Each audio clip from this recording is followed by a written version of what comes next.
తిరుమలకు వచ్చే భక్తుల రద్దీని నియంత్రించడం కోసం అలిపిరి వద్ద బేస్ క్యాంప్ ఏర్పాటు అంశాన్ని టీటీడీ సీరియస్ గా పరిశీలిస్తుంది. తద్వారా విడతల వారీగా భక్తుల్ని కొండపైకి అనుమతించే అంశంపై అధ్యయనం చేస్తుంది. అలిపిరికి సమీపంలో ఖాళీగా ఉన్న 35 ఎకరాల సువిశాల స్థలం బేస్ క్యాంప్ నిర్మాణానికి అనువుగా ఉంటుందని టీటీడీ భావిస్తుంది.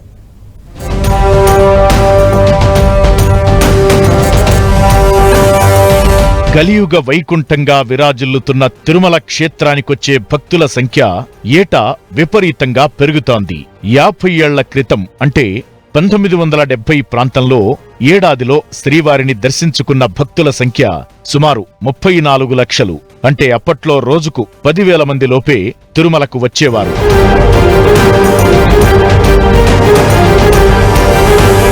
1980లో ఈ సంఖ్య రెట్టింపయింది. ఏడాదికి 70 నుంచి 75 లక్షల మంది నాడు తిరుమలకు వచ్చేవారు. అంటే రోజుకు సరాసరి 20,000 లోపే భక్తులు వచ్చేవారు. మరి ఇప్పుడు ఒక్కరోజుకే సుమారుగా 70 నుంచి 80,000 మంది భక్తులు వస్తున్నారు. ఇక సెలవు దినాలు, ఇతర పర్వదినాల్లో ఈ సంఖ్య 1,00,000 దాటిపోతోంది.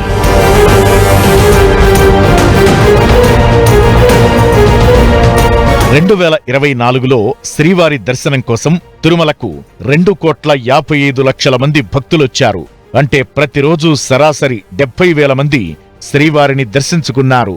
నిజానికి తిరుమలలో ఒకేసారి 50 నుంచి 55,000 మందికి మాత్రమే వసతి ఏర్పాట్లు ఉన్నాయి.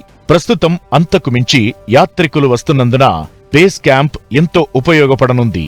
ఇది అందుబాటులోకి వస్తే తిరుమలలో పార్కింగ్ సమస్య తలెత్తదు. నీరు, మురుగునీటి పారుదల వ్యవస్థ సక్రమంగా ఉంటుంది. ఎవరైనా భక్తులు వాహనాల్లో బేస్ క్యాంపునకు వస్తే ఇక్కడే వాహనాన్ని పార్క్ చేసుకుని విద్యుత్ బస్సులో కొండపైకి వెళ్లొచ్చు. తద్వారా కాలుష్యం కూడా గణనీయంగా తగ్గుతుంది.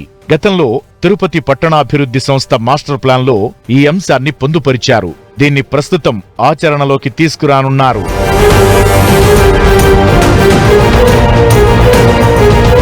మరోవైపు 2050 నాటికి తిరుమలకు ఏడాదికి సుమారు 5 కోట్ల మంది రావచ్చని ఒక అంచనా. అంటే రోజుకు 1,30,000 నుంచి 1,40,000 మంది వస్తారని భావిస్తున్నారు. ఇంతమందికి వసతి సదుపాయాలు నిర్మించడానికి కొండపై అవకాశాలే లేవు. ఇప్పటికే తిరుమల మొత్తం నిర్మాణాలమయమైంది. అడవులను నరుక్కుంటూ అద్దె గదులు నిర్మించాల్సిందే. ఇది ఏమాత్రం సాధ్యమయ్యే పని కాదు. అందుకే ఇప్పుడే ప్రత్యామ్నాయాలు ఆలోచించాలి. కొండపై ఇక కొత్తగా చేసేదేమీ లేదు. కాబట్టి ఏం చేయాలన్నా అలిపిరి నుంచి తిరుపతి వైపే చేయాలి.